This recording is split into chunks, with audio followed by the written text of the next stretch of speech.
Okay, hi everyone. So before we start, I'd like to say a few words. Welcome to this Dharma meeting of the Dharma Friends of Israel. My name is Tomer, and soon we'll start our meeting with His Eminence Trungpo Gyalton Rinpuche, who will teach us on the 4 Dharmas of Gampopa.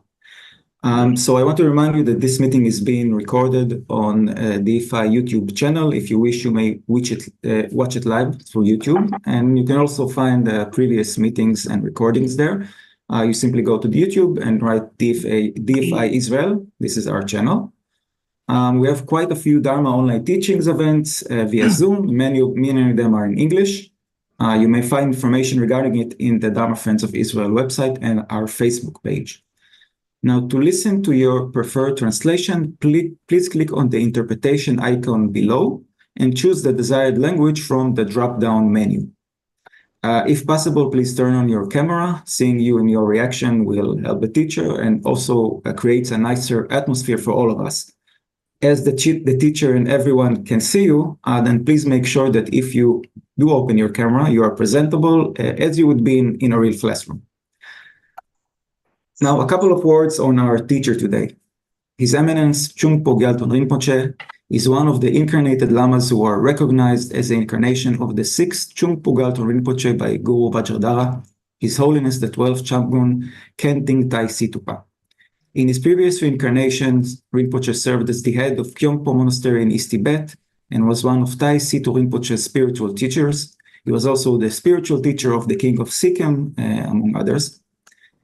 In his current life, as the 7th in the lineage of Gyalton Rinpoche, he was born in Sikkim, India, and was recognized by Guru Vajradhara, His Holiness the 12th Chamgon Khenting Tai Situpa in 1983, and was enthroned in Rumtek Monastery in Sikkim. In 1989, he visited Cherabling for the first time and stayed there for 2 years. He continued his secular studies in school, studied English and other languages, and even studied science in the university. In 2002, he returned to Palpong Cherabling monastic seat and served as the Vajra And in 2007, he joined the Buddhist philosophy study program in the monastery's institute.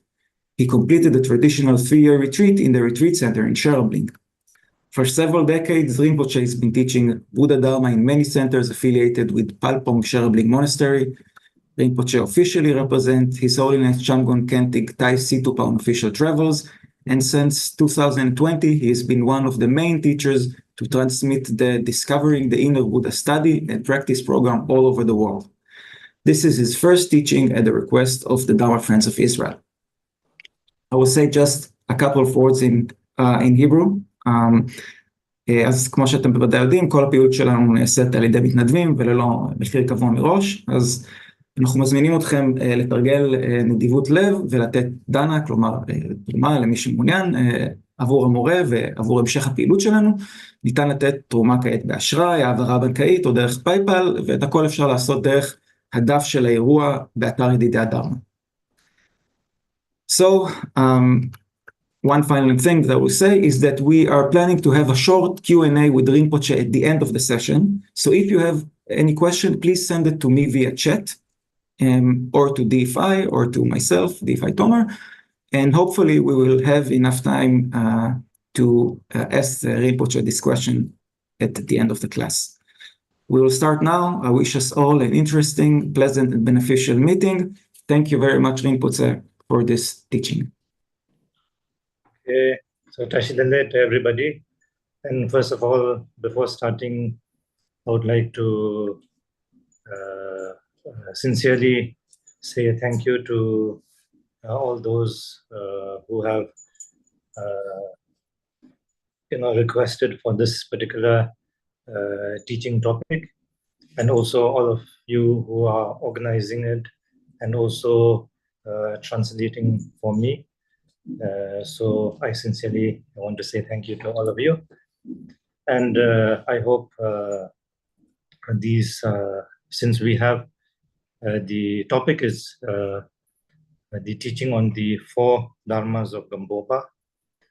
So of course, not possible to go very much in detail, but I think more important is to learn about them and then to put into practice, how to put into practice. So I would like to, as we say, following the 3 stages. First, the listening to the teaching, then contemplating on the teaching, and then putting into practice, which is meditation of the practice, is very important. So these 3 steps, inseparable, is very important. So I try to combine these 3 together. And since we have today and tomorrow, so today I try to go through the first 2 topic of the Dharmas of Gampopa, and tomorrow the 3rd and 4th, so that way we divide. So now, without wasting time, so first of all, important to know the master from who this particular teaching manifested or came about. So as we all know, the 4 Dharmas of Gampopa, so it's from the great master Gampopa. And Gampopa was called, he was known as the Sonam Rinchen, and he was a great, a doctor. And he lived in 1079. So I don't know how you say that. 1079, or I don't know how you say it. There's a way of saying, right? The year. So somewhere there. And so from an early age, his father gave him a very good education, and he was very intelligent and fast in learning, and he became a great physician. So he's also known as the physician, from the Thakpo. So we also call him that, the Thakpo Lhaje. So Lhaje means the physician or the doctor, and Thakpo is the place from where he came. So Thakpo Lhaje. And he had a very successful career, and he became one of the best doctors of his time in the region. And then he got married and he had children. And then around the age of 25, then his family, contracted a very serious disease. At that time, it was, I think, in that area, such disease was going on, and even his family, his wife, his children, contaminated by that. And though he was a very, very renowned, good doctor, he had all medicines, and he tried his best to treat them. But unfortunately, he was unsuccessful, and his wife passed away, his children passed away. And so this brought him really to the path of spirituality. Dharma. So that is when he turned to Dharma, realizing, that no matter how much you have in this world in terms of material well-being and even the knowledge, the knowledge of the the worldly knowledge, it wasn't really enough. So he wanted to really look for a more deeper sense of well-being and understanding of the truth. So that is when he decided to follow the spiritual path, and then he became an ordained monk, and he joined the Kadampa tradition, and he was a great Kadampa master. As we know, he was very learned and with such great determination, and then quickly he was able to learn the philosophy and the Buddha Dharma, and he became a great Kadampa master. And then gradually then he heard the great master, the yogi Milarepa's name.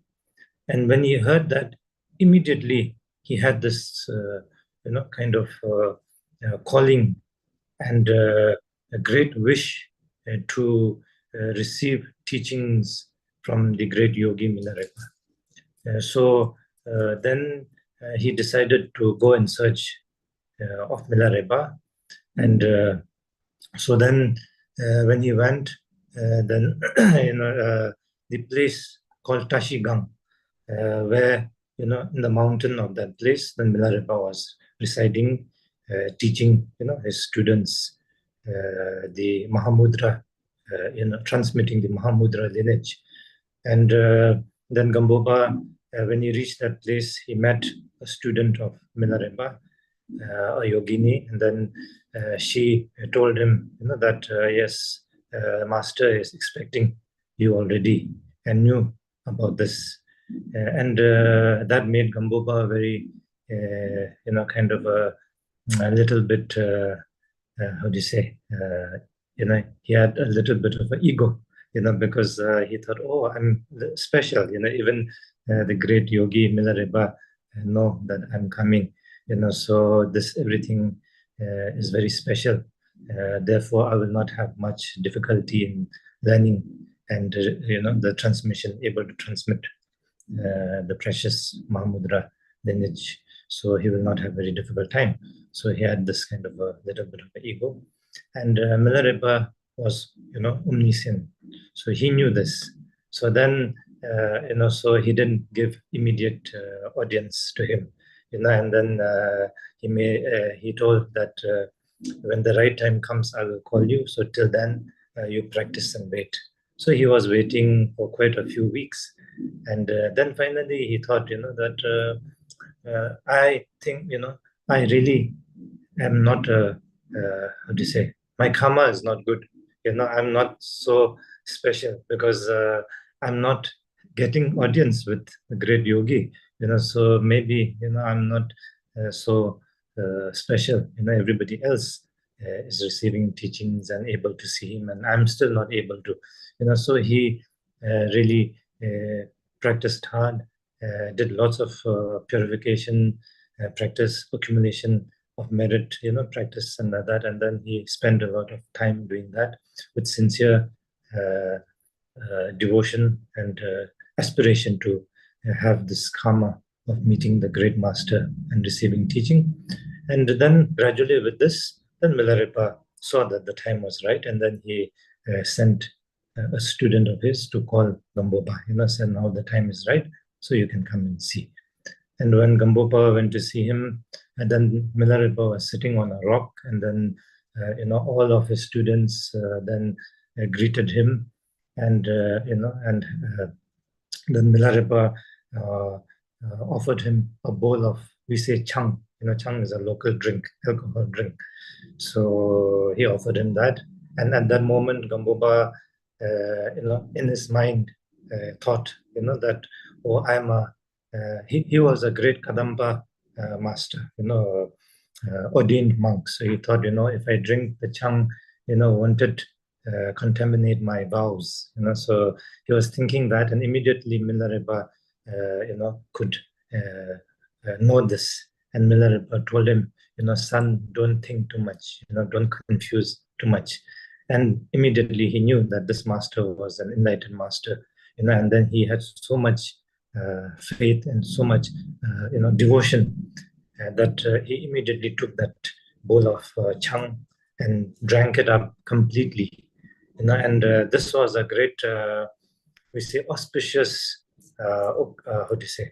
occasion, or it was of great significance because it showed, or it, this interdependent, the auspicious,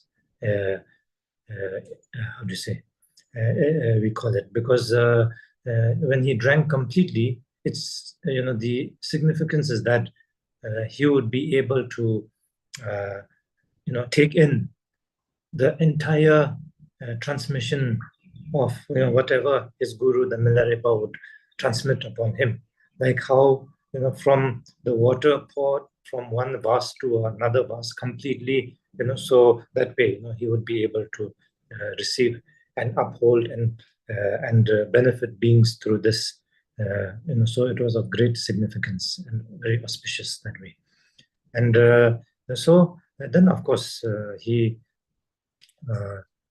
studied, practiced under Milarepa for many years, and of course through a lot of hardship also, and so without wasting any time for many years. And finally, then after complete transmission of the Mahamudra lineage, then he finally, his guru, the Milarepa, told him that now it is time for you to, leave and practice yourself, and then to transmit to others and benefit beings through this. So then, finally, Gampopa, left and practiced, continued to practice, and through that practice, then he attained very high realization. And then he also had a great, students. As we know, the students such as the first Karmapa, Tusum Chempa, and then Pamo Trupa, then Gambo Children Hingpo, then we say, the Sapong Shogum, then Baram Tharma Wangchuk, etc., etc., and so many great enlightened masters, So, and then after that, then it was Gampopa's time that till then the Kaju lineage, from like Tilopa, Naropa, Marpa, Milarepa, they were all yogis. And then Gampopa was a Kadampa master. So from Gampopa, then he was a complete ordained master. So the Kadampa lineage and the Mahamudra lineage together, then transmitted through him in the ordained, monk establishment also. And from there, then it also came to be known as the, Thakpo Kaju.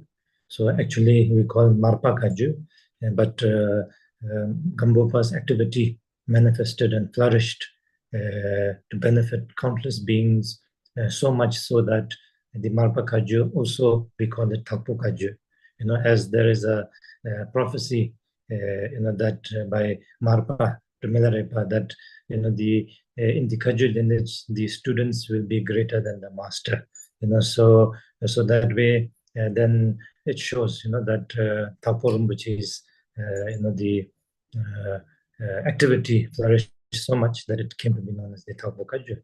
So that is a brief background of Gampopa, who we also say Thakpo Rinpoche. And so he compiled a few teachings. For example, Thakpo Tharjin, we say, and then Lamcho Rinchen Tingwa, So all these are, great practice teachings. Here today is the coincided but complete teaching. We say the entire teaching of the Buddha can be, coincided in this 4 lines. The Thabo Rinpuche is the 4 Dharma, 4 Dharma of Gampopa. So this is a complete teaching by itself. So so that way. So now as we know, the 4 Dharmas of Gampopa, in English translation, there are many translations. So,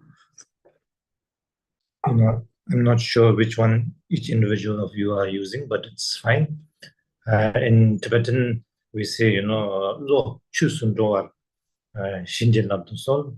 So that is like aspiration also, supplication.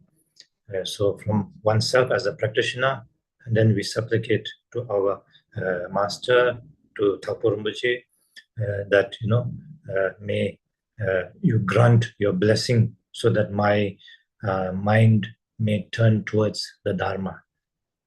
So that is the first Chu, or the first Dharma. Then the second Dharma is the Chu Lam Tundroar Shinjin Labdusol. So which means grant your blessing so that the Dharma may progress along the path.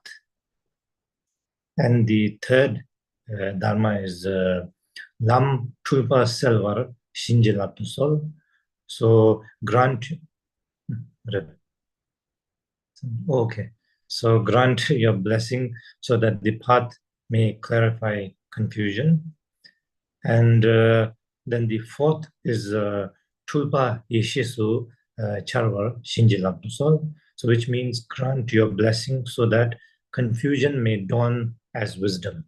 So these are the 4 Dharma of Gampopa. So now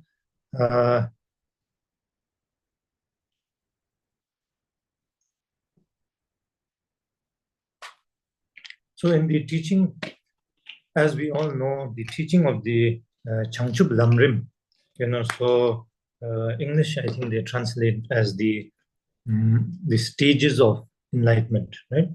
So Changchup Lamrim, which was put down by the great master, Choa Jepalan Atisha, and also then a great elaboration of this Changchup Lamrim by the great master Tsongkhapa is there. So in this, then it states, or it shows, the 3 kind of faculties, practice path of the 3 kind of faculties. We say Chibu, Chembo, Chibu Dingpo, and Chibu Chungu. So Chibu Chembo means beings of the higher faculty.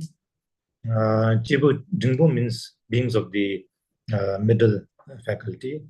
And Chibu Chungu means the beings of the lower or the lesser faculty. So now, when you say lesser faculty, so beings of such faculty, they work towards fulfilling the need of well-being for this life and next life, but in the samsara. So next life means, say, a higher rebirth in the human realm, or maybe at the most a god, as a god, so like that. So they are beings who work towards such limited goal. We also call this the worldly dharma, so just a limited goal. So, like for example, wish to be healthy, wish to be prosperous, wish to be famous, so like that, wish to be powerful, so for that purpose, whatever you do, whether you say accumulate some merit or whether you work, so your goal is just for that, to have some kind of fame, prosperity, and that kind of limited goal or limited, aspiration. So that is normally beings of such, we say, lesser faculty, because they cannot fathom beyond that. So now, so whether they accumulate virtue or anything, it's for that kind of goal or result. And then the middle faculty, beings of the middle faculty are those who work towards liberation from sufferings of the samsara.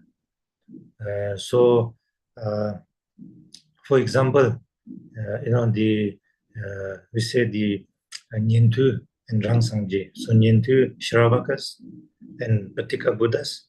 So I'm not exactly sure the word, pronunciation, but I think you get it, right? So Nyentu and Rangsangje.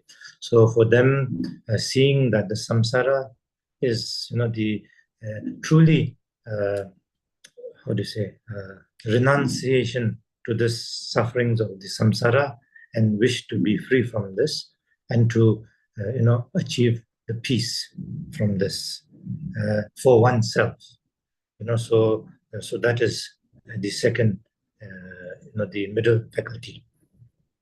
And then the beings of the higher faculty are those beings who follow the path of the Mahayana or the Vajrayana.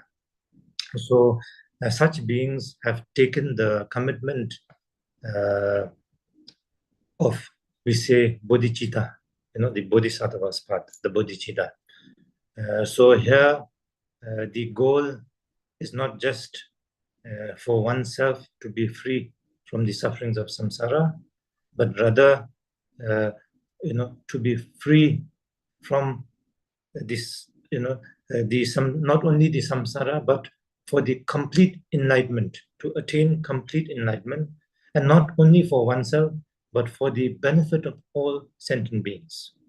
So they not only remain themselves free from sufferings of samsara, but the bodhicitta is to manifest activity to benefit beings, to liberate beings from the samsara to the state of complete enlightenment. And that is the bodhisattva path, or the bodhisattva commitment. And that is the higher faculty, or the greater being, beings of the greater caliber. And so this is the part of the Mahayana, or the Vajrayana path. And with this, you can attain the complete enlightenment. Now here, the great master Gampopa put down the teachings of the four dharmas of Gampopa in accordance with the teachings of the Changchub Lamrim, the stages of enlightenment. Also together with the teachings of the Mahamudra, Chakja Chempo. As I told you, he was a master who, studied and, practiced the Kadampa tradition, and later received the entirety of the transmission of the Mahamudra from the great yogi Milarepa. So that way he combined both, the teaching, the practice lineage, transmission of the Kadampa and the Mahamudra together. And so the teaching here, the four dharma of Gampopa, is a combination of both of these lineage, so practice. So that way it becomes very special also. So we say Chakja, Kacha Chua Jinde, Ka means Kadampa lineage, Cha means Chakja Chempo, Mahamudra lineage, Kada, Kacha Chua means the great, source of water, the river. So Chua Jig means, merge into one, so the great, Mahamudra and the Kadampa lineage merge into one, and then manifest from the great master Gampopa here in the four dharmas of Gampopa. So, so here in these teachings, then not much, Gampopa doesn't emphasize too much on the practice of the, the lower faculty, because rather he stressed more on the middle and the higher faculty, because the lower faculty, the practice doesn't help one to be free from suffering of the samsara truly. So it is not complete. So therefore, that is what this first teaching, the Lochusundo, so may one's mind turn towards the Dharma means. So here Dharma is not the worldly Dharma. In the lower faculty, the Dharma that they practice is the worldly Dharma, so which everybody, already are very good at, so, but here he is talking about the sacred Dharma, so which is the Dharma which can propel you from this samsara to the state of complete realization. So, working towards that, so stress more on the middle and the higher faculty practice. So now, so from that, then first Dharma, which is grant your blessing so that my mind may turn towards the Dharma. So this is the practice of the middle faculty. So here the beings on this path truly wish to be free from the sufferings of the samsara and its cause, of the suffering for themselves. As I said, they truly fear the sufferings of the samsara and the cause of these sufferings, and work on that to be free from that for themselves. So here they see the samsara as a great ocean of suffering, and they are not distracted by the worldly, dharma, which is the cause for binding one to the samsara.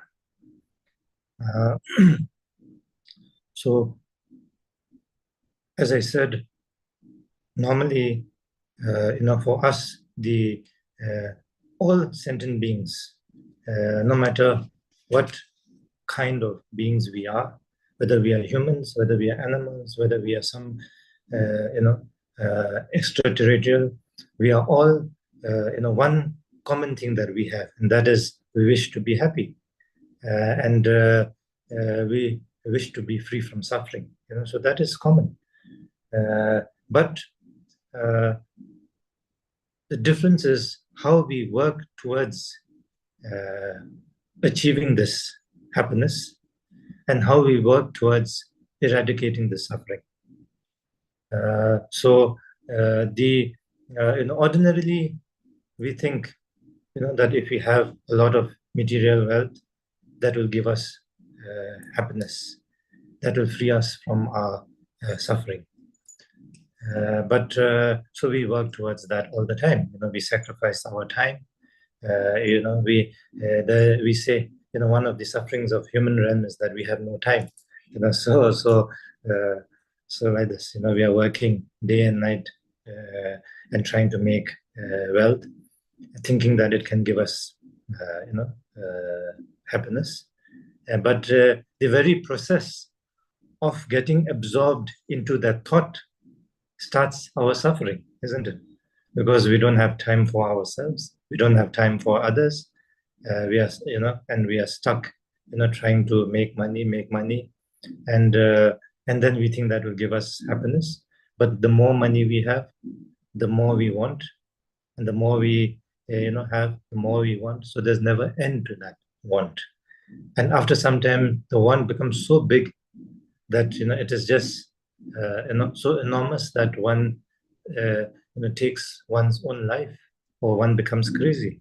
There are so many, and one needs different different help from different things to even sleep in the night. So like that. We don't hear much of people who don't have so much, wealth, have difficult sleeping, and needing sleeping pills. You don't hear much. But normally you hear people who have a lot of fame, a lot of wealth, many things. You always hear, that they need help of sleeping pills and all these kind of stuff, So why? Because of such thing, So it shows clearly that such methods are not really effective. Yes, it gives us, a certain level of, what do you say, satisfaction, but that itself becomes the cause of our suffering again. So when we talk, I guess later it comes, the three kind of sufferings we have. So as long as we are in the samsara, then we are in this cycle, and we are chained by these sufferings. So like that, so we are stuck this way. So that is called the worldly dharma. So as long as one is, so even dharma, like let's say you do practice and all this, you receive teachings, the precious dharma teaching. But if you are just, like for example, meditation, so if you do meditation just to have some kind of tranquility, some kind of, ecstasy, that kind of a thing, then, instead of the meditation really benefiting you, becomes addictive to you, isn't it? Then that meditation itself, instead of liberating you from, this suffering, your shortcomings, becomes another source of your shortcoming. When you do little meditation, you feel very happy and nice. And then when you don't do, immediately you are, you cannot handle. And you always need that. And if you cannot do for one day meditation, then you become crazy. Somebody, come and talk to you, you get upset. You think that person disturbed you, then you are upset. You cannot take it anymore. So this wonderful thing, the opportunity to meditate become a problem to you, because you become addicted to it. It becomes too much grasping onto this, like for these limited, goal of just like happiness, of tranquility, the ecstasy. So if becomes that, then even a precious, the dharma also becomes, works opposite, so like that. Then also say like an act of great generosity, so generosity in many ways, so you can have generosity through your activity of, benefiting others in so many ways, with your wish, thought, well-being,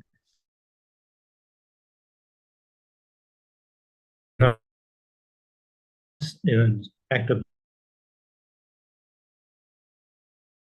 also, kind of act of generosity, then giving them, so all like that. So even if you do all these acts, but you do for the sake of getting some kind of recognition, some kind of benefit out of that, then it becomes limited, and as long as you are getting some, you will be happy.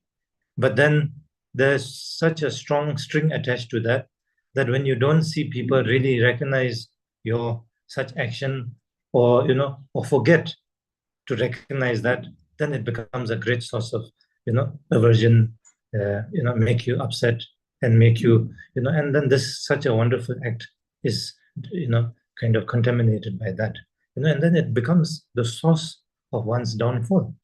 We are chained to the samsara with these afflictive emotions of, attachment, aversion, ignorance, jealousy, ego, pride, etc. So that act, such a wonderful act, becomes the source of, generating this ego, which is one of the main, ignorance to bind you to the samsara. Then it is very sad, isn't it? It works totally in the opposite. Instead of liberating you from this samsara. So that way, then in the worldly dharma, so in the world, if one falls into this worldly dharma, then one's practice cannot be, on the path of genuine, true spirituality or spiritual practice. So when I say spiritual practice, one must understand it doesn't mean, like some kind of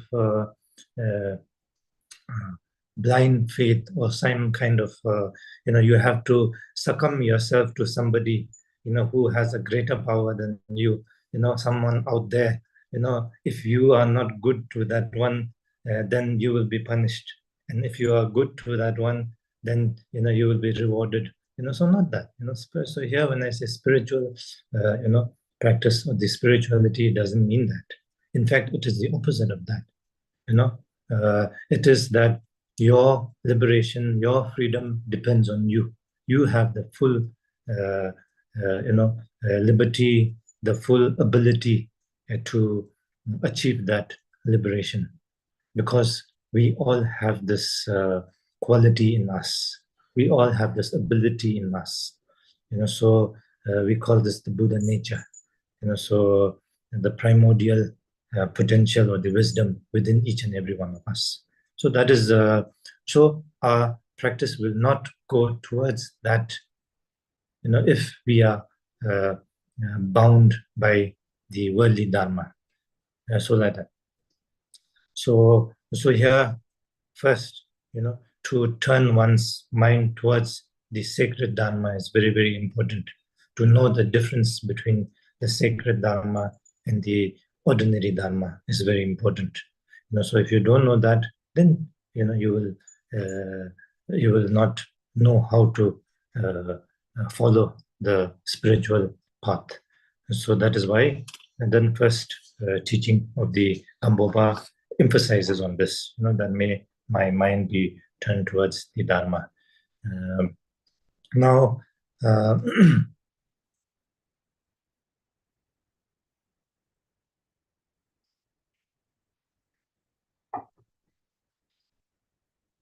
So when I say again, that like the worldly dharma, like say, when one works towards fame or wealth, etc., it doesn't mean I'm against that. One shouldn't be trapped or slaved by that. That is important. So we shouldn't fall extreme to any. So supposing, let's say, fame. We are not against fame. We are not against people who have fame. So we don't have to go, protesting against people who have fame or who work for fame. No, but we shouldn't be succumb to, the idea or the, how to say, be bound or slaved by this fame. So when we have the fame, we know how to make the best of it. If you have fame, then you can reach to many people, and you can teach many right things to people. You can benefit many people that way. So then your life becomes meaningful. This one life becomes meaningful. What many lives cannot do, your one life can do. So that way. And also, then here, we should understand, here Gampopa especially stresses on the importance of the, study, reflecting, and meditating on impermanence and karma, cause and condition. So in this, so here that is very important. So when I say impermanence, it means change, subject to change. So everything is subject to change. That is the nature of everything, relatively. Everything changes all the time. So that is impermanent. When I first travel, many people, when I say impermanent, like in the, for us in the Tibetan society, impermanence, we always, associate with life, so impermanent means death. So when you talk about death, it motivates people, because your life is short, you will die any moment, any time, but that time is uncertain. So people are very much motivated by that to work harder, to, but when I travel, when you talk about life impermanent, it is more depressing for many people rather than motivating, so then I, think why? And then I realize, it's the way of interpretation, it's just, so then I realize, why not say a change? Change is impermanent, so it is impermanent means change, so everything is changing all the time. So this way, then, for example, whether it is the external world, whether it is our planet Earth, the universe, the galaxy, the surrounding, everything is changing all the time. That is how we have years. This year is now 2024. Last year was 2023. Next year will be 2025. So how do we have that change of, the year? Is because we're impermanent. And then months changing. We started 2024 with January, and now it is May. So February, March, April already gone, and we are on May, and then June, July is yet to come. So that is change. Nothing is stuck all the time. And then even in the month, we have weeks, and then we have days, and then we have 24 hours, and we have, so like that, minutes and seconds, milliseconds, so everything all the time, changing, all the time moving. Nothing is, permanently, solid by itself. Everything is changing all the time, and that is impermanent. So when you really think of that, then it is of great, benefit, because it helps you to not waste your life. It helps you to give you more resilient to the difficult times, because even if you have the worst time, it is impermanent, subject to change. So it will never remain the worst time forever. It will keep changing, and good times are there. And when you have the best time also, you will not be lost in that, because it is changing all the time. Times can change. But that doesn't mean that time will change to bad, and it doesn't mean if you have bad time, it will change to good, because the next it says depends on, karma, cause and condition. So cause and condition is very important. Nothing happens out of the blue, or, like that. Like, you cannot have an apple from the empty space. You need the cause and condition for a good apple, isn't it? You need the seed, you need to sow it, you need good, soil, fertilizer, you need the sunlight, you need the warmth of the sun, you need to water it, you need to take care of it. And then gradually, that seed will grow into the, the apple tree. And then from the tree, then gradually you will have the apple. So everything, changes there. Everything is changing. It's not stuck. If it's stuck to the seed would never grow into the tree then. Then how will you have the apple? You'd never have the apple. So because of the change, you can have the, tasty, wonderful apple.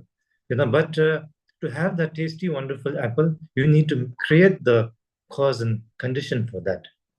You cannot sow the seed and then not look after it and expect to have a good apple. If no watering, if no, sunlight, if no all that, then the seed will die. You cannot have a tree. You cannot have an apple. And so that way, so we understanding this subject to change, impermanence, everything, there's opportunity to everything. Now, whether the opportunity one can make to one's favorable opportunity or becomes a problem for one, that is also in our hand, because that is subject to the cause and effect, the karma cause and effect. So therefore, now you can see, everything is in your hand. You are the master of yourself. But in order to truly understand that, then you need to understand the impermanence, the change, and the karma cause and condition. And if you know this, then you will truly become a good Dharma practitioner. A Dharma practitioner means a good, a spiritual person, a person who can, go much deeper, who can make one's life meaningful for oneself and others. So that is a spiritual person, so like that, so you will become such a person if you know this, so Gampopa says, here the main practice. And of course, in this first practice, like for example, in a traditional practice, then we have, we call the Lodo Namji, so which means the 4 reminders, I think translated as 4 reminder, but I'm sure there are better translation also. So when I first picked up a English translated book on the, the 4, the preliminary practices, then I saw it as the 4 reminders. So then, that word stuck with me. But lo means the mind. Do means to, how do you say, to turn away, so to turn away from a worldly mind, a mind, a worldly dharmic mind, to a mind that turns towards the sacred Dharma. So that is Lo Do Namji. So the 4 reminder, I don't know, the word 4 reminder doesn't really bring out that, but then it is important because you should remind yourself again and again, so that is how one will change one's, outlook of one's action of the body, speech, and mind. So I guess the 4 reminders also okay. So this way, then, so the 4 practice of the the Lodo Namji relates to this. So the first is, for example, reflecting on the precious human life, and second is the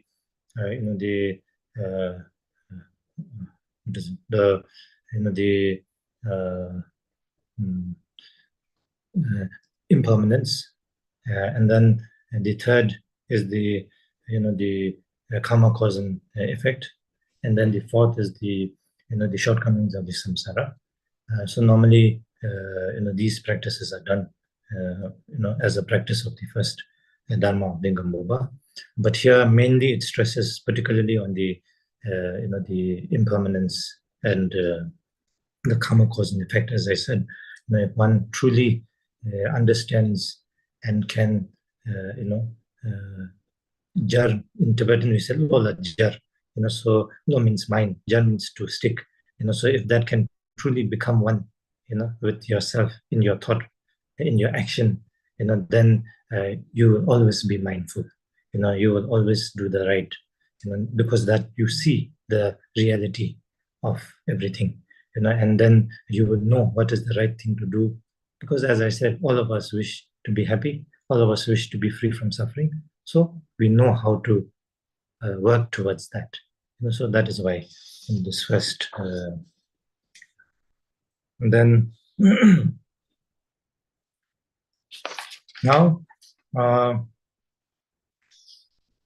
so here when I say the 3, the samsara, as long as it's worldly, then dharma, then it is subject to the 3 sufferings. So the 3 sufferings, I'm sure many of you know, but as a reminder to those who know, and as a something new for those who haven't heard. So we have, if you generalize, then sufferings are of 3 kinds, which is the suffering of suffering, and then the suffering of change, and all-pervasive suffering. So suffering of suffering is the suffering that we normally associate with, so supposing, let's say,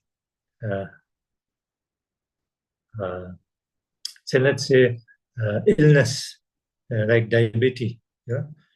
Nowadays, many, especially in the monasteries, monks have this problem, because not much physical movement, then the diet, the nutrition, not much education on that. and the diet that we have in Tibet is very heavy, and then continuing with such diet but no physical movement, and then create diabetes. So, and many have this problem. And so, first of all, you already have problem of diabetes. You cannot enjoy so many things, right? You cannot enjoy good food. You cannot, and then you have so many, when you have diabetes, then your mood, is very dull, and your body not comfortable, all that. So that is one suffering. And on top of that suffering, then, if you have diabetes, then if you have any other illness, it becomes a big problem. Diabetes create lots of complication for other problems. So already you have one problem, and then on top of that, another problem. So, and then on top of that, when there's more complication, then you need to go get treated. So to get treated, it is financially taxing. So in order to have a good treatment, you need finance, and then that is another worry. And when you are sick, you don't have time to accumulate that wealth, so that is another worry, another problem, so like that, so suffering on top of suffering, so that is, and this is just one example, so normally whatever suffering, we associate most of them as the suffering of the suffering. Then second is the suffering of change. So this normally we say, anything that gives us pleasure, worldly pleasure, it is subject to change, and when it changes into suffering. So that thing that we call happiness becomes the source of suffering as long as it is worldly. For example, let's say, okay, let's say you win a lottery. So first you are okay, you're doing well, fine, everything is okay. Then the moment you win a lottery, then what happens? Now you get so much money, then you have to pay the tax, and most of the people are, never satisfied, so you are not willing to pay the tax. First of all, it already gives you that short moment of happiness of saying you have won such and such amount of money, you're very happy, But straight after that, when that comes, you will get what? Maybe 2/3, maybe half of it, then you are unhappy already, having to lose that half to tax, so already you are unhappy. But still, you have quite a bit. Now, having that quite a bit, now you need to have a good bank, who you have to make good study, that this bank does not go corrupt, how do you say, bankrupt. If it goes bankrupt, then big problem, so you need to invest your money in a good bank, or all that, So many things, one after another. So that happiness, which so-called happiness, you really thought brought happiness, changing all the time, and changes to so many worries, which you never had at the beginning. So like that, it changes. So anything now. So people who like car, it's owning a wonderful, beautiful, expensive car is a big headache, because then the insurance for the car is much more. Then when you drive, cannot drive in peace, because a little bit of scratch, little bit of dent is a big problem, so much attachment to that.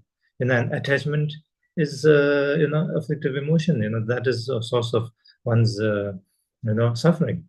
So it brings suffering. So we can see, that change, the suffering of change means that. So as long as it is worldly dharma, then it is subject to change, and subject to change brings, a suffering. And then all pervasive suffering is the third kind of suffering. And this is, it is like, it is present in all of us, though maybe, not very, how to say, not very solid. It is in a very subtle level. For example, we, no matter how much we have, we are never kind of satisfied. There's always some more want, or something, there, some kind of need, or, empty there. So that is kind of, example of all pervasive suffering. So So of course, it is said that like great the bodhisattvas can truly see this and can realize this. Whereas for us, we still, because we are so thick, our skin is so thick that we cannot really fathom it. Like examples are given, that when a strain of hair, thin strain of hair is in your palm, you cannot feel. But because you cannot feel doesn't mean it's not there. Because the same strain of hair, if it goes into your eyes, then you will feel great discomfort. So like that. So right now in this moment, the all-pervasive suffering is there. We are always experiencing it, but we are very, we are not able to really fathom it. But so gradually, so through these understandings, then we will understand and then work towards, overcoming. So to know suffering is very important. When you know what is suffering, then there's genuine wish to be free from suffering. You will work towards suffering, towards being free from suffering. And when you start working, then that is the first step to liberation. So therefore, and then so you work towards the cause of those, shortcomings, and work towards eradicating these causes. So like that. So therefore.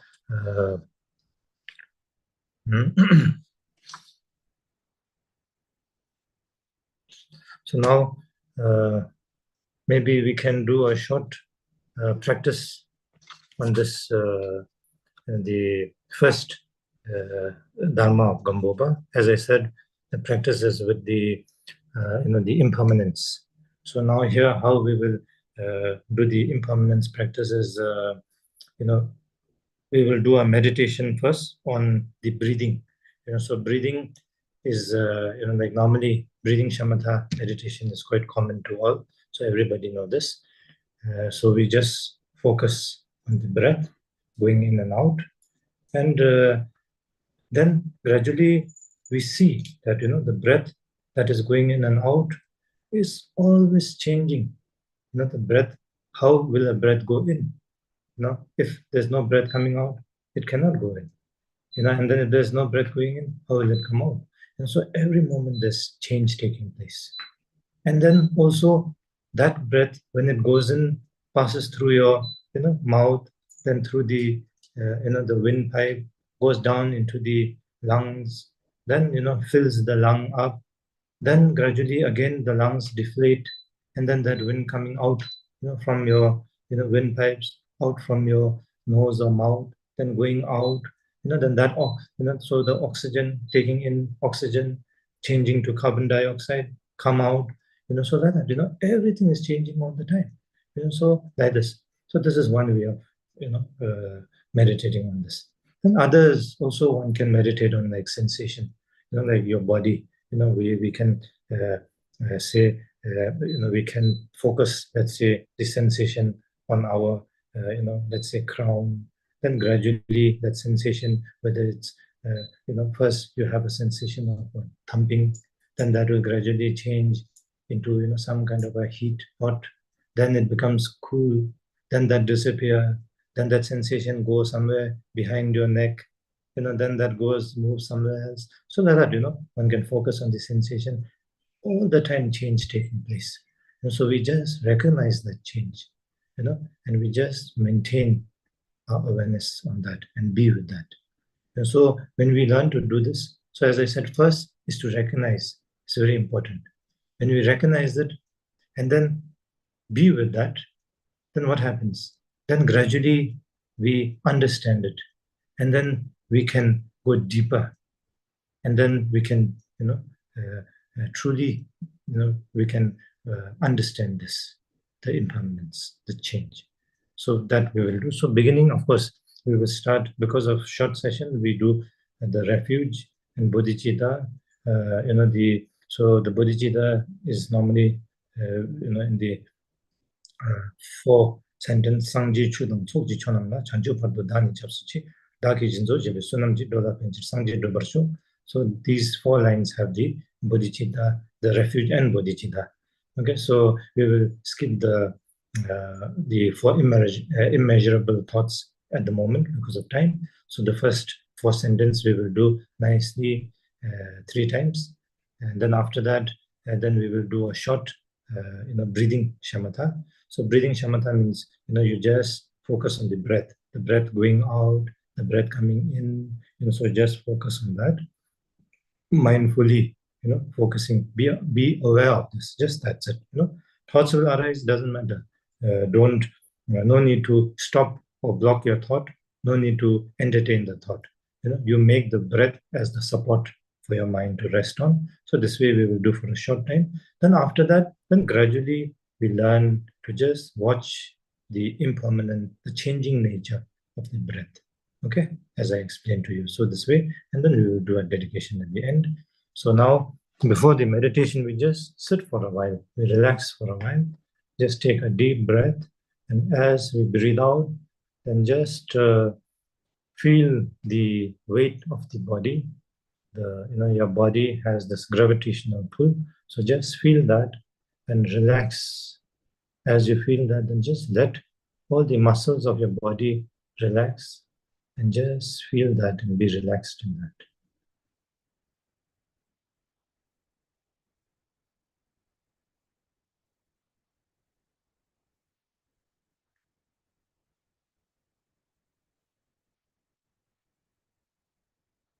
So if you want, you can close your eyes also.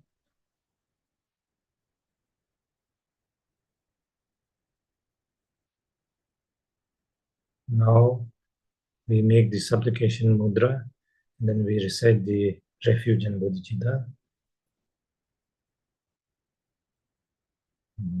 Sangji chudang soji chonam la changju bardo dane chausuji dagi jinso jibi sonamji dola penshir sangji drubara shu Sangji chudang soji chonam changju bardo dane chausuji dagi jinso jibi sonamji Drola penshir sangji drupara shu, sangji chudang soji chonam changju bardo dani chavsu chi dagi jinso jibi sonamji drola penshir sangji drupara shu.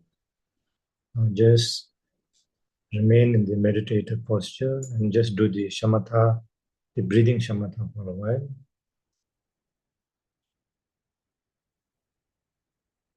Just be aware of the breath going out and in.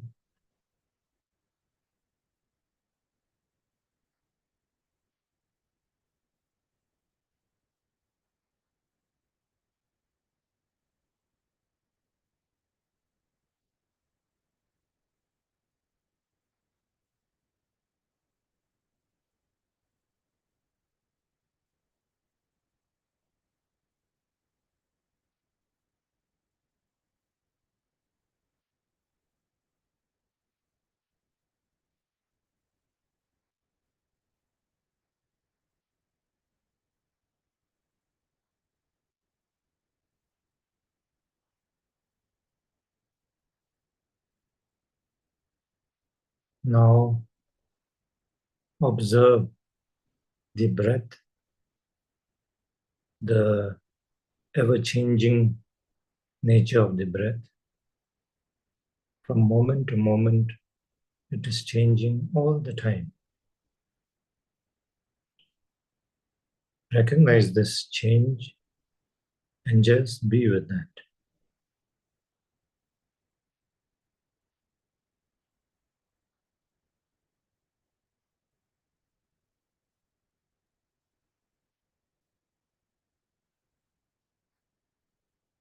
You don't have to try and alter it. You don't have to try and change anything.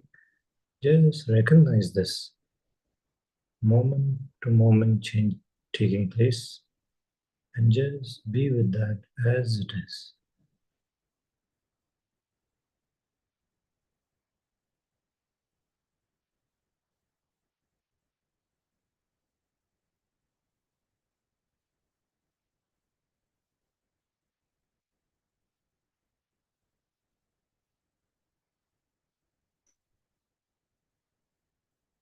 how the breath comes in and then fills your lungs, entering through the windpipes to each and every cell, and then it goes out. So this way you'll be with that change from moment to moment, recognizing this change and being with this change. Just be with it.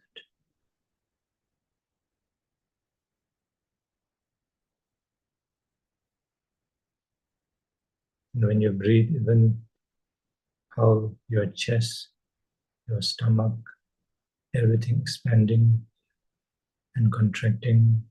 So all the change that is taking place.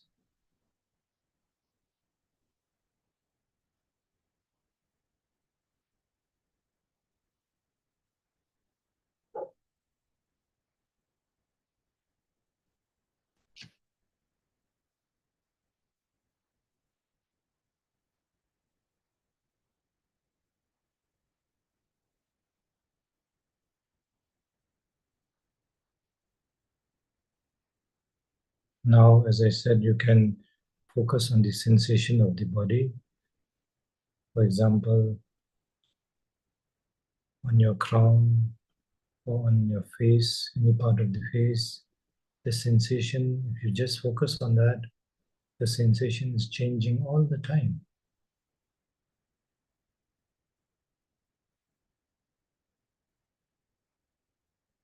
Just recognize the nature of change and be with that. No need to purposely alter and change. Just recognize that very nature of the change and be with it.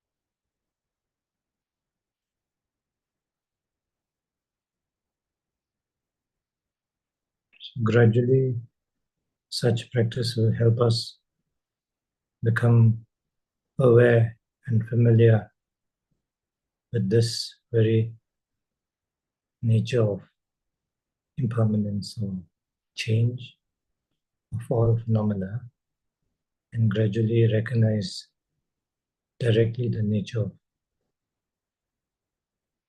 phenomena of this change.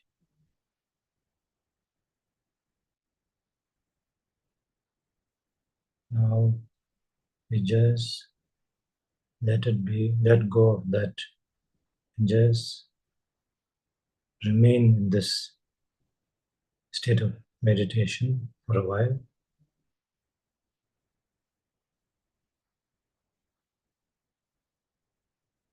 And then we do a short dedication. Sonam di thamje zibani, so we do that. Sonam di thamje zibani, thomne nyebe danam thamje, chega nachi balab tubai, sebe chole rowan rowarasho. And just relax for a while.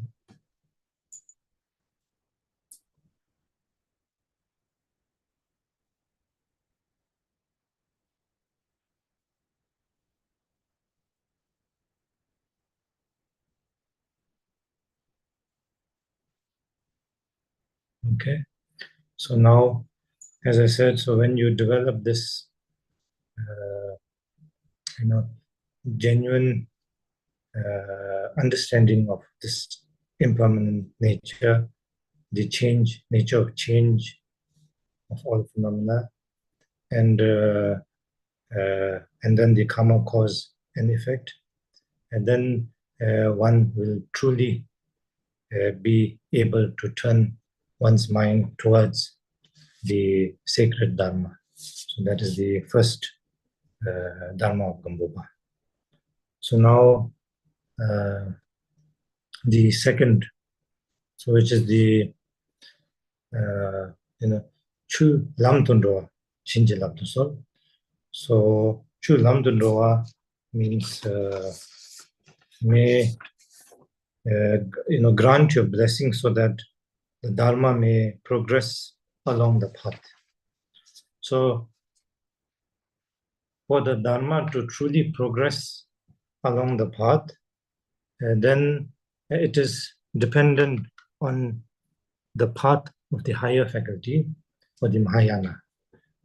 Here, when you say higher faculty, it means beings who are able to develop the bodhicitta, Changchuk Chisem, the mind of the bodhicitta. So not only striving just for liberation from the suffering of the samsara for oneself, but working towards the ultimate liberation, the enlightenment for the benefit of all sentient beings. So that is the bodhicitta. And when one is able to genuinely develop such a thought and act on this, and then that is a being of the higher faculty and is called a bodhisattva, or one who practices on the path of the bodhisattva. So for the Dharma to truly progress along the path, then the bodhicitta is the foremost condition, very, very important. With this, then one does not limit oneself to, the limited, result of just peace, nirvana. So you are not just limited to that, but rather you are able to realize the ultimate truth, and through this then manifest to liberate beings, to the state of perfect enlightenment.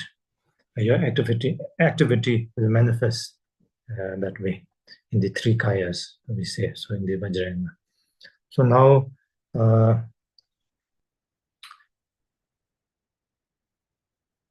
here, in order to develop the genuine bodhicitta, then developing loving kindness, compassion is very important. Without loving kindness, compassion, then saying, I wish to liberate all beings to the state of perfect realization, and the bodhisattvas, is a little bit superficial. So very important to have a genuine, the loving kindness, compassion. So that is very important. So here, when we say loving kindness, compassion, so in loving kindness is chamba, and compassion is nyingje. So chamba, loving kindness, means the wish to wish for all sentient beings. Of course, all sentient beings means including yourself, to be to have happiness, and not just have happiness, but the cause of happiness. So that is loving kindness.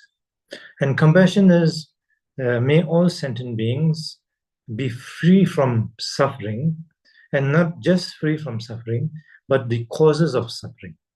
So this cause is very important, because if we don't work on the cause, then that is just temporary. So the cause of suffering, the cause of happiness, is very important to reflect on here. So that is the loving kindness, compassion. And then when one truly develops a genuine loving kindness, compassion this way, and then that will transform into a genuine bodhicitta. When you see that all sentient beings, like yourself, wish to be happy, and like yourself, wish to be free from suffering, but don't know how to create the cause of happiness because of ignorance, of course. Thinking that the more one entertains one's identity, one's ego, one's, how do you say? So this way, then one feels that one will be protected, one will be, so we always thinking like that, but actually it works the opposite way. The more we hold on to this I, the more we, the more we entertain this I, then the I become more and more greedy, more and more unsatisfiable.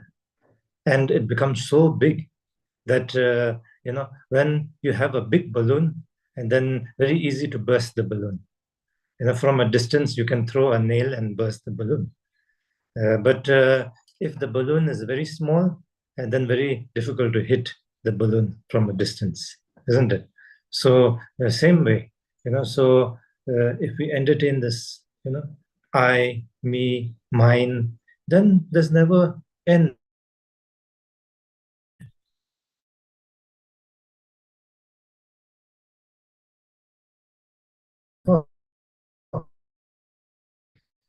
We should only protect her and more. This way, we have attachment, creates attachment, and through this attachment, there is suffering. So that, so this way, all beings wish to be happy, but don't know how to work towards that. Don't see the cause of those happiness. And all beings wish to be free from suffering, but always creating the cause of those suffering. So that is called ignorance. And so that way we are all trapped in this. So seeing this and genuinely, truly developing loving kindness and compassion for all those sentient beings, seeing them as oneself and wishing as how we wish to be free, genuinely for ourselves to be free from suffering and to have happiness. So in the same way, you feel from within yourself for all sentient beings. And that is loving kindness, compassion. And that loving kindness, compassion comes from respect for other beings. Not because you think, other beings are lesser than you, so you must feel pity for them. Not like that. That is with ego. So not like that, but genuinely seeing that all sentient beings like yourself, are how you cherish yourself precious. You are important to yourself. So in the same way, all sentient being is important. So recognizing that. And of course, later on, when we further, then it talks about the Buddha nature and all that. So the qualities of all sentient beings. So then in that sense, then all sentient beings are very precious. So understanding these qualities, then learning to respect them, learning to appreciate them. And through that, then when one develops loving kindness, compassion, then that is true loving kindness, compassion. And that will transform into the bodhicitta. Because unless one is able to truly liberate oneself from ignorance completely, which is enlightenment, then, you are still, there's limitation to oneself. And so therefore, striving for this perfect state of enlightenment for all sentient beings, like how you wish for yourself. And that is bodhicitta. So to develop that kind of a, starting with aspiration, then with action. So that is called, the aspiration bodhicitta. And then that aspiration transforms into action bodhicitta. So through these two, kind of bodhicitta. So very important. So without aspiration, nothing is possible. So that is why aspiration is so important. That is why we have, the aspiration prayers. We have gatherings of many people together making aspiration prayer. And so that is how, so we make aspiration prayers. So here, then in this topic, the most important is developing the loving kindness, compassion, and then bodhicitta. So that is Gampopa emphasized on this practice here. So, and then on top of that, the nature, the seeing all dharma, the nature of all dharma as emptiness. So we say chutamje tongxing dameba. So free from an independent self, solid, singular entity. So all dharma is empty of such a thing. Everything is dependent. Emptiness nature.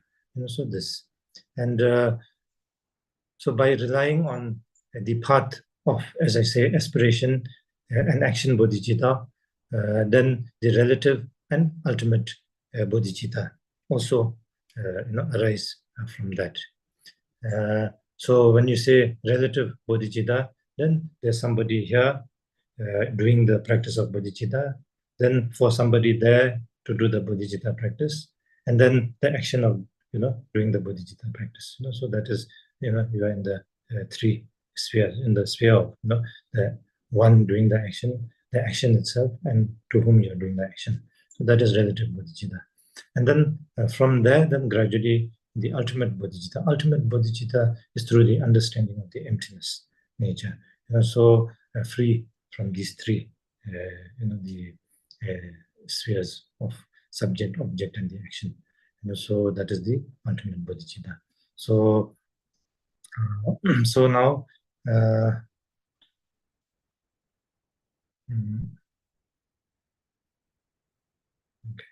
So then so through this kind of practice, then one is free from the ignorance of grasping at a true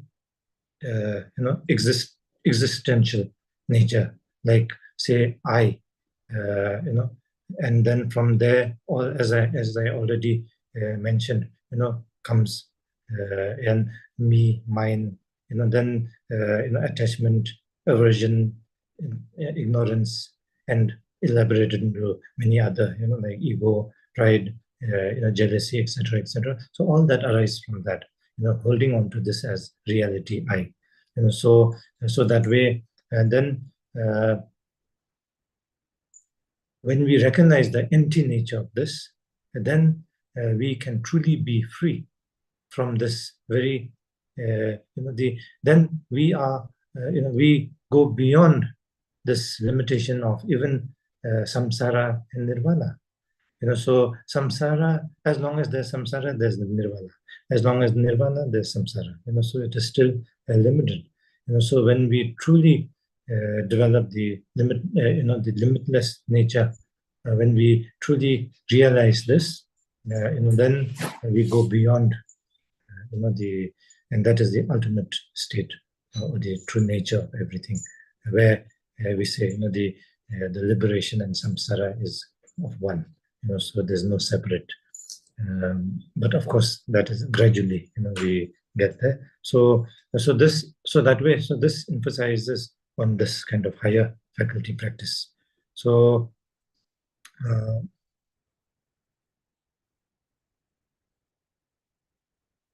so now with this kind of practice, then one can truly, so with these two kind of practice, then the next, which is the clarifying the confusion, can truly happen.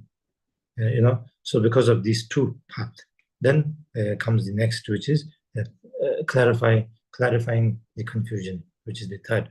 So here Gampopa says it cannot directly, so these two, how do you say, the previous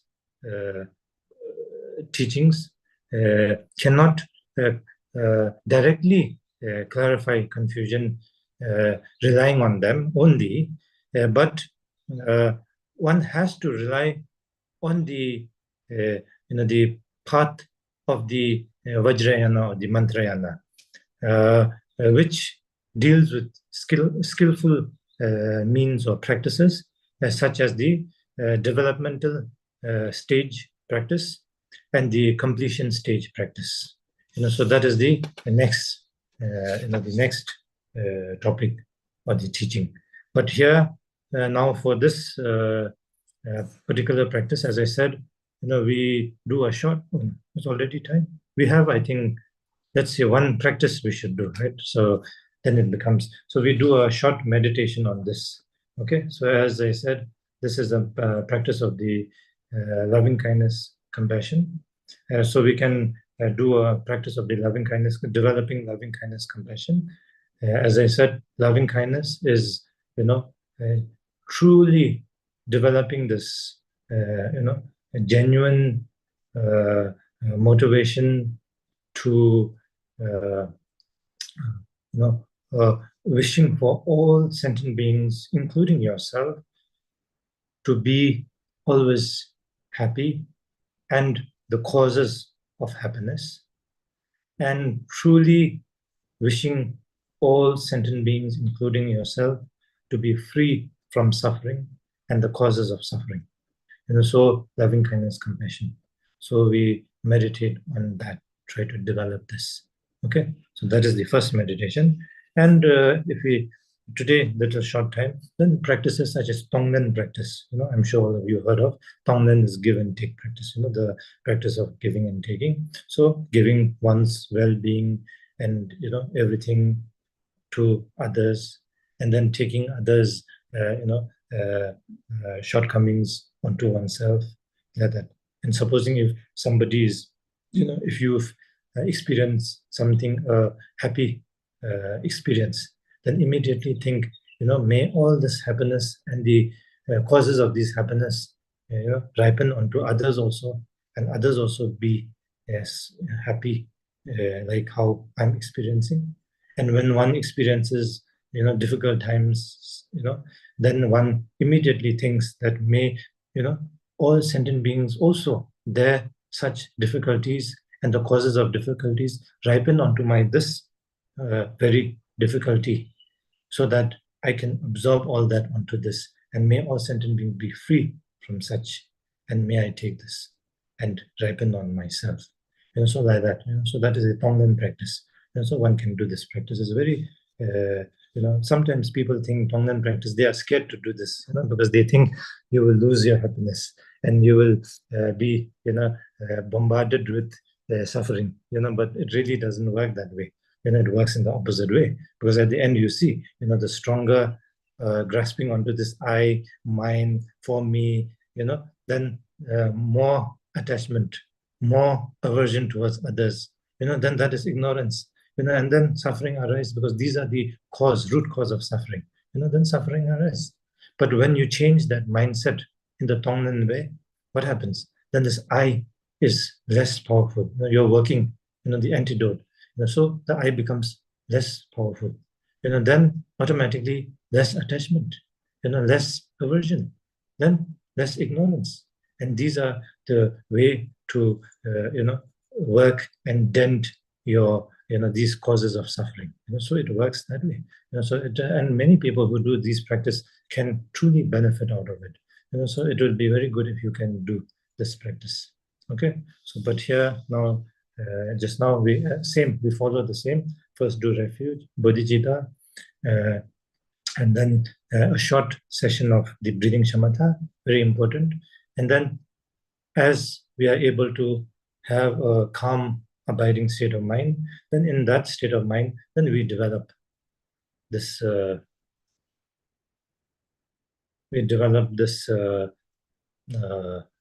thought of loving kindness, compassion. Okay, bodhicitta. So now we just relax for a while.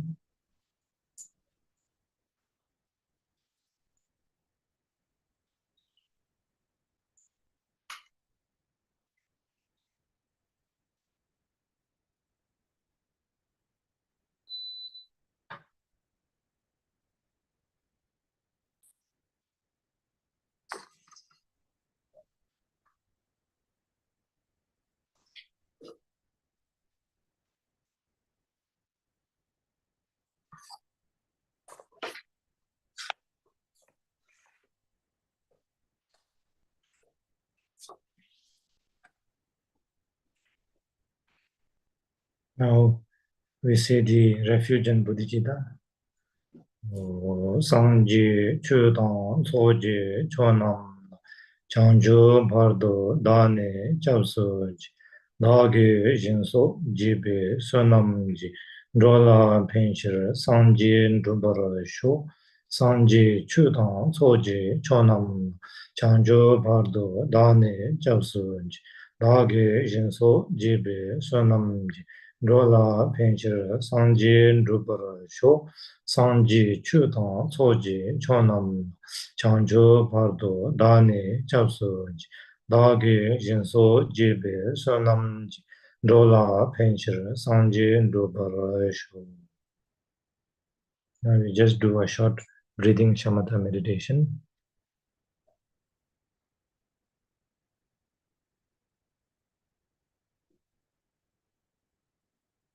We just maintain awareness on the breath going in and out. And as I said, any thought arise, it is okay. No need to block the thought, but don't get carried away by the thought. Maintain awareness on the breath going in and out. And if you get carried away by the thought, it is okay. When you recognize that you are carried away, that means you are back to your awareness. So continue to maintain this awareness, relying on this breath.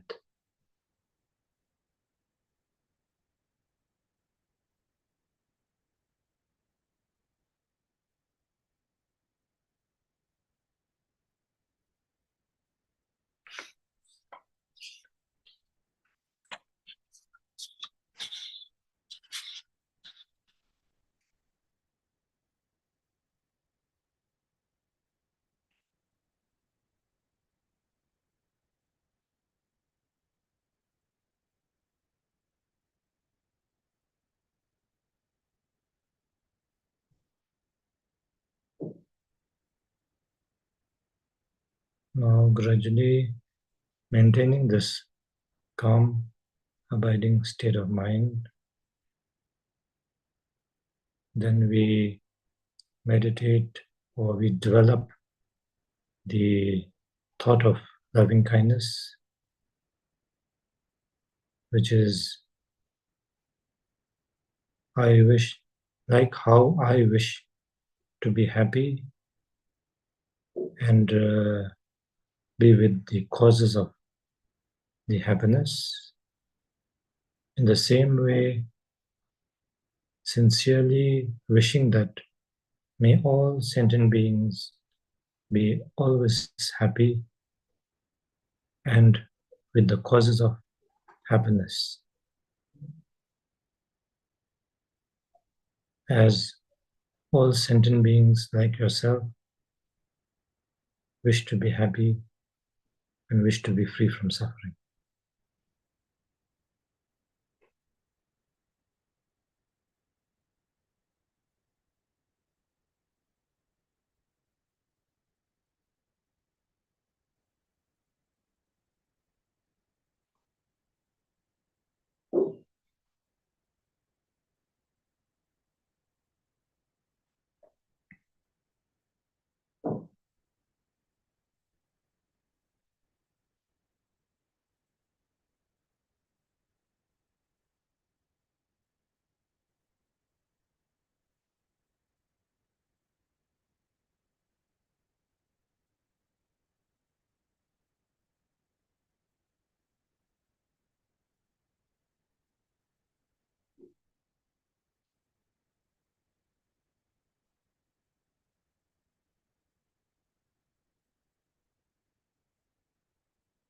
Now generate the thought of compassion, which is like how I wish to be free from sufferings and the causes of sufferings. May all sentient beings be free from sufferings and the causes of sufferings, as all beings like yourself wish to be free from suffering and wish to be happy. So genuinely feel this, genuinely mean this with sincerity, like how one wishes happiness and wishes to be free from suffering oneself.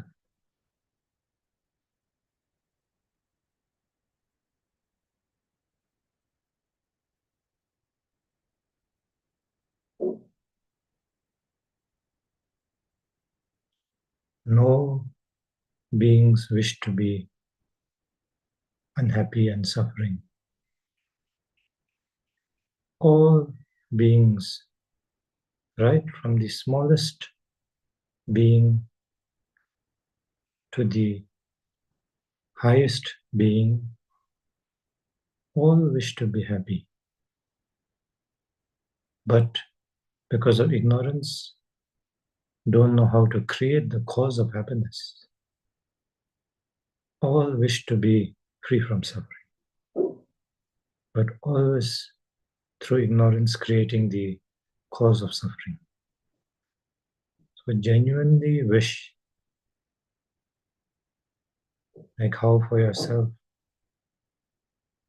may all sentient beings be free from suffering and the cause of suffering.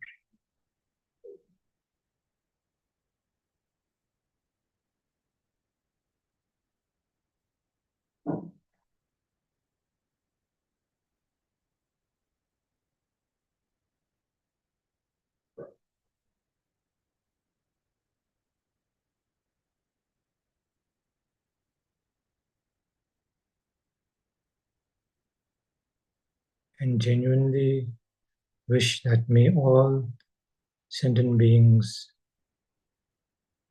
attain the complete realization, the enlightenment through which one can completely be free from all limitations. So for that purpose, may I realize my innate potential, the primordial wisdom,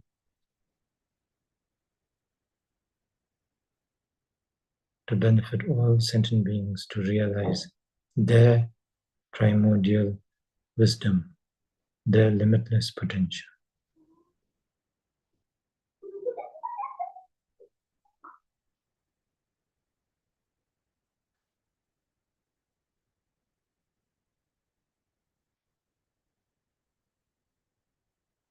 Okay, now just maintaining this state of meditation, just relax for a while.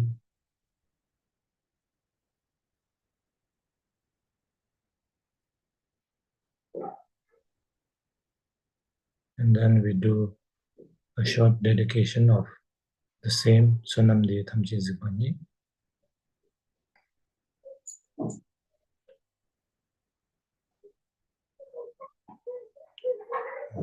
Sonam De Thamji Zibani, Thomne Nyebe Danam Phamje Jega Naji Balak Chubai, Sibe Chole Doa Dorashu. And just rest for a while.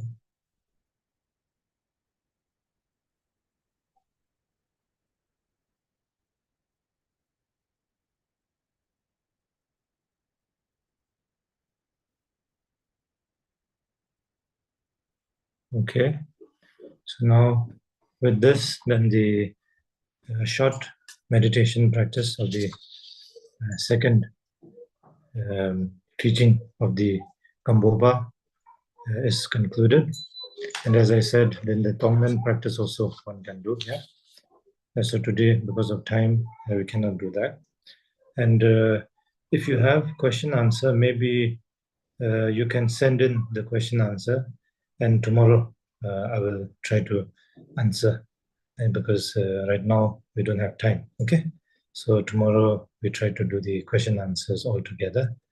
And sometimes some question is same, so we can choose, and then we can do this way. Okay, so then we end today's session here. Yeah, so we already did dedication. So I see you tomorrow. Okay, then have a good, to all the people in the West, have a good afternoon, good day, and in the East, good evening. Okay, yeah. Okay. Thank you very much, Rinpoche, for this precious teaching. Thanks also to all the interpreters for their translation work. Thanks to Titi and Hua from Palpong Friends for setting up the teaching and coordinating the different interpretations. And thanks to the participants for joining us today. So be well, take care, and we see you tomorrow, same place and same time. Bye-bye. Okay. Thank you again, Rinpoche. Yeah. Thank you. Thank you. Thank you. Thank you very much. Thank you. Thank you, everybody. Thank you.